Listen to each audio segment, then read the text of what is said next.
tool, and I'm sure you're going to get a lot of good use out of it. This is the packaging that comes in. I've taken everything out of the box, and I'll show you a little bit about that.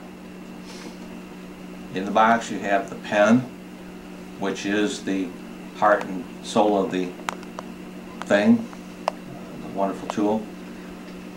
You have a USB cable to connect the pen to your computer so that you can A, charge your battery, and B, download files off your pen onto the Livescribe desktop that we'll talk about later.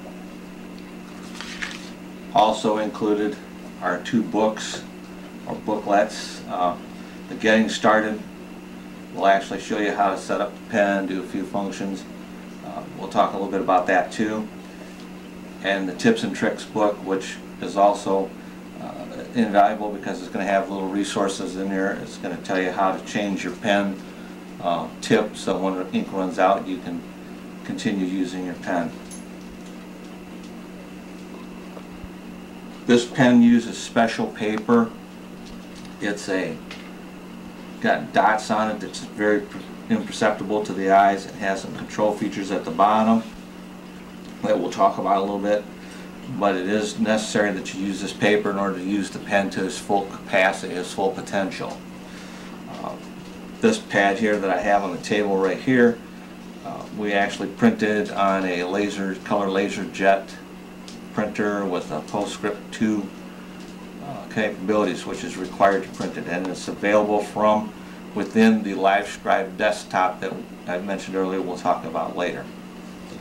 Also, they sell these notebooks. This is a collegiate rule notebooks, approximately 100 sheets.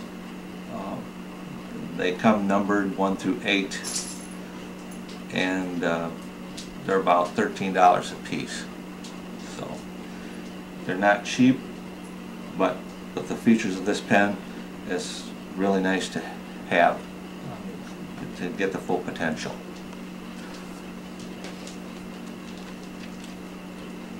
This pen is a pen and a video recorder, and at the bottom of the pen, after I take the cap off, which is very tight and comes in the box as well, there's a camera, which combined with the dots on the paper records the position of the pen while you're writing, and that combined with what you're recording audible file combines together to give you a document, so that while you're taking notes, if you can't get everything written down, because we all know professors and people talk rapidly, it's sometimes impossible to capture everything, and so this makes it nice so that you can have the whole lecture or discussion at your disposal for future reference.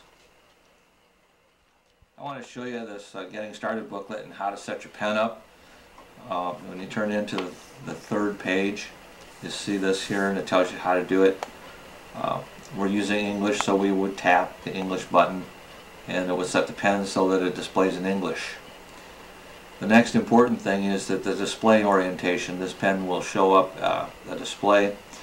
If you're right-handed, in order to be able to read the text correctly with the right side up, you would tap this section here, which would make the text display right. Whereas if you are left-handed, you want to tap this one so that when you hold the pen in this orientation, the display will read the correct way, so you can read it without having to try and read upside down. The next thing you need to do is set the date, which you would click this button, and then you would put the date in. Today is the 26th of April, so it would be 0426 and then 13 because it's 2013, and that will set the date. Then you need to set the time, so you click the set time, and it's about 1:30, so you tap 0130 and it's PM, so you tap the PM, and that sets your pen up for the date and time. It's important to have this time set relatively close to your computer time, because when you sync the documents together, you want them to be as close as possible to the correct time. I should have told you in the last little segment that you need to turn the pen on right here where this icon's at. That will turn your pen on. And now you can see the display starting up and displaying the time, and your battery indicator telling you how much charge you have on the battery. Now I'm right-handed, but this pen is, I'm in holding it in my left hand, so it's easier for you to see what I'm doing. So the display is upside down to me. I want to talk a little bit about the special paper. There's a control menu at the bottom of the page.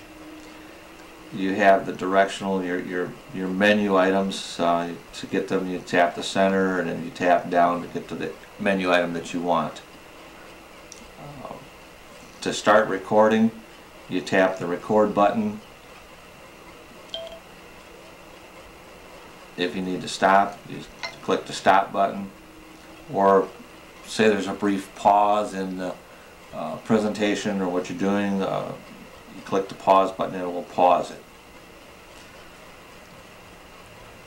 While you're doing playback, if you miss something, you can hit this to jump back a few seconds in your tape, in your recording, to catch what you missed, or you can jump forward to another point.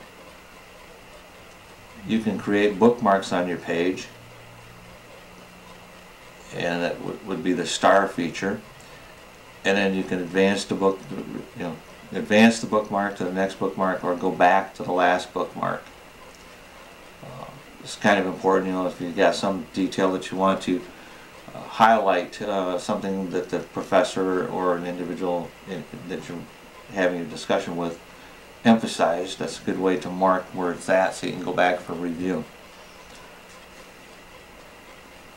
This is a quick slider bar to jump into your recording, and you can jump from 0 to 100%.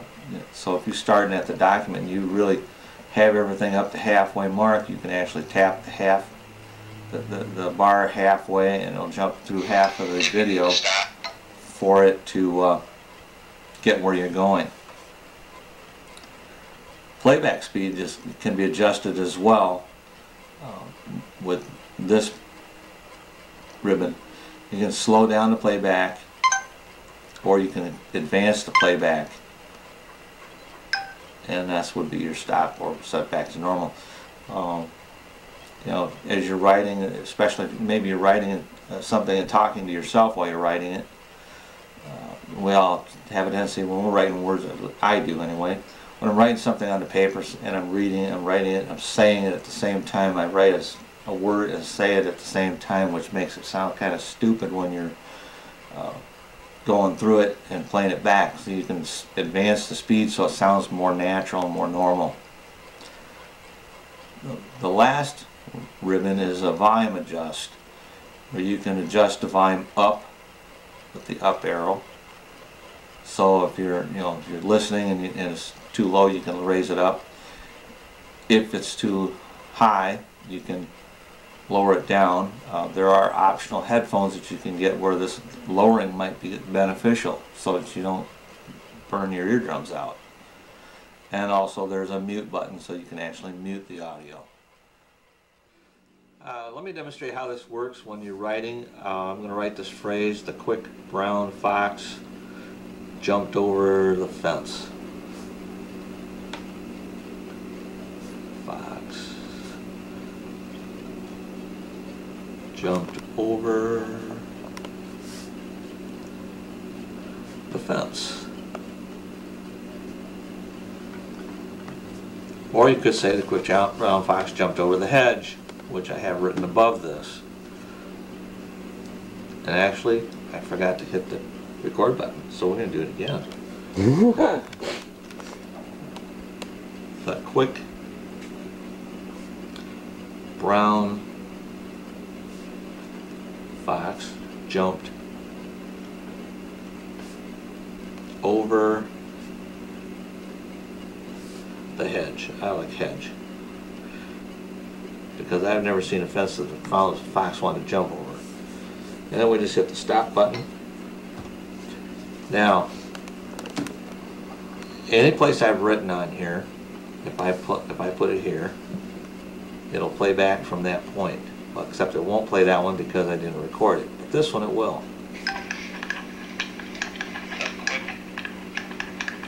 And here's where I was talking about, well, this comes up when you want to adjust the speed.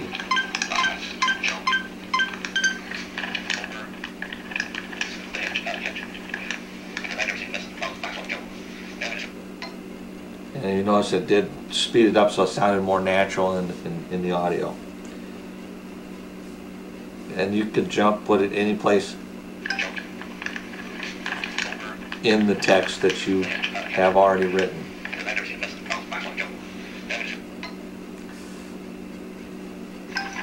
That's the one I had written something before.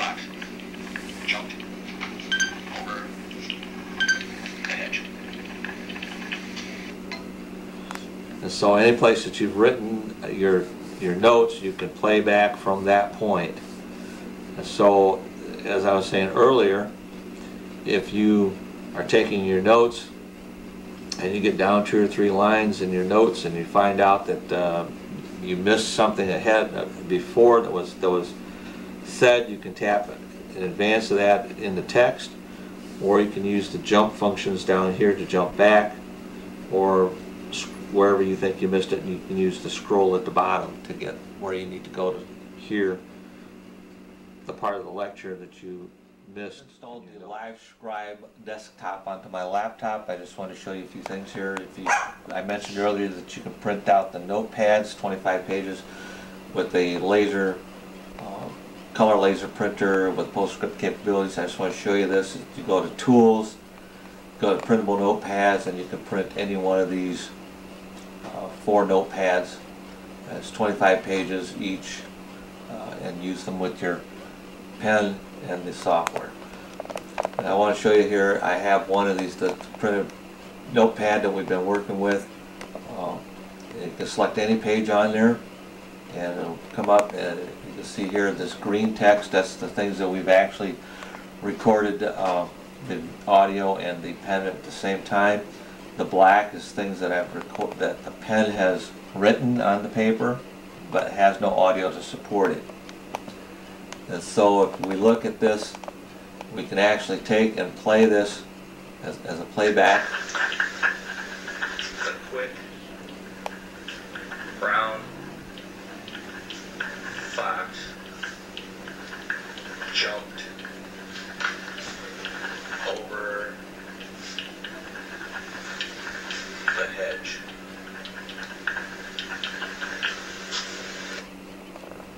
You can see there that it actually played back as you were writing, it played back the audio. If you click on the black text, nothing happens. And we go down to the next green text and we'll do the same thing. So quick brown fox jumped over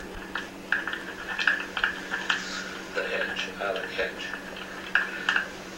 Because I've never seen a fence that fox wanted to jump over. And then we just hit. Okay, and of course we have the same controls down here. You can play. So quick. Without looking at the text, you can jump back. You can go to a bookmark. So quick You can pause it. brown. And of course you can use the scroller to go anywhere in the audio part of it that you want to get where you need to be.